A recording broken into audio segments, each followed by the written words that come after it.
Promo റിവ്യൂയിലേക്ക് എല്ലാവർക്കും സ്വാഗതം. ഈ റിവ്യൂ ഇഷ്ടപ്പെടുവാണെങ്കിൽ ഒന്ന് ലൈക്ക് ചെയ്തും സബ്സ്ക്രൈബ് ചെയ്തും സപ്പോർട്ട് ചെയ്യണേ.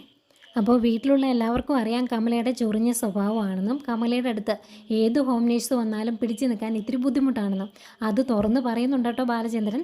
അത് കഴിഞ്ഞ് കമല മുത്തശ്ശിയെ കാണിക്കാനായിട്ട് നമ്മുടെ അലീനെ കാണിച്ചു കൊടുക്കണമല്ലോ, മുത്തശ്ശിയെ കാണിക്കാനായിട്ട് മുത്തശ്ശിയുടെ റൂമിലേക്ക് വരുവാണ്. എന്നിട്ട് പറയുവാണ്, അമ്മ ഇതാണ് അമ്മ ഇനി നോക്കാനുള്ള പുതിയ അവതാരം എന്ന് പറഞ്ഞ് ഇച്ചിരി പുച്ഛത്തോടെയാണ് പറയുന്നത്. ഏതായാലും കമല പോയി കഴിയുമ്പോഴേക്കും അലീന മുത്തശ്ശിയുടെ കാലിലൊക്കെ ഒന്ന് തൊഴുതിട്ടാണ് അടുത്ത് വന്നിരിക്കുന്നത്. എന്നിട്ട് മുത്തശ്ശിയുടെ വിശേഷങ്ങളൊക്കെ ചോദിക്കുമ്പം മുത്തശ്ശി പറയുന്നുണ്ട്, അതെ, ശിവൻ ദുബായ്ക്ക് പോയി കഴിഞ്ഞ് ഞാൻ കടപ്പാട്ടൂരയിലേക്ക് പോകും, അവിടെയാണ് വൈജ്യ മോൾ ഉള്ളത് എന്ന് പറയുമ്പോൾ വൈജ്യോ അതാരാ എന്ന് ചോദിക്കും. അന്നേരം എൻ്റെ ഒരു മോള് എന്ന് പറയുന്നതെങ്കിലും ഭയങ്കര സന്തോഷമാട്ടോ അലീനയുടെ മുഖത്ത്. അന്നേരം അലീന ഒരുപാട് പ്രതീക്ഷയോട് ഇങ്ങനെ ചോദിക്കുവാണ്, ഇങ്ങോട്ടൊക്കെ വരുമോ എന്ന്. അന്നേരം പിന്നെ ഇങ്ങോട്ട് വരും എന്നിങ്ങനെ പറയുന്നുണ്ട് മുത്തശ്ശി. അപ്പം സ്വന്തം അമ്മയെ കാണാനുള്ള ആകാംക്ഷയും കൊതിയും എല്ലാം അലീനയുടെ കണ്ണുകളിലുണ്ട്. അതുകൊണ്ടാണ് ആദ്യമായിട്ട് വൈജയന്തി അവിടേക്ക് വരുമ്പം കാണുമ്പം ഇങ്ങനെ കൊതിയോട് പുറകെ ഓടിച്ചില്ലെങ്കിൽ നോക്കിയും ഒക്കെ അലീന ചെയ്യുന്നത്.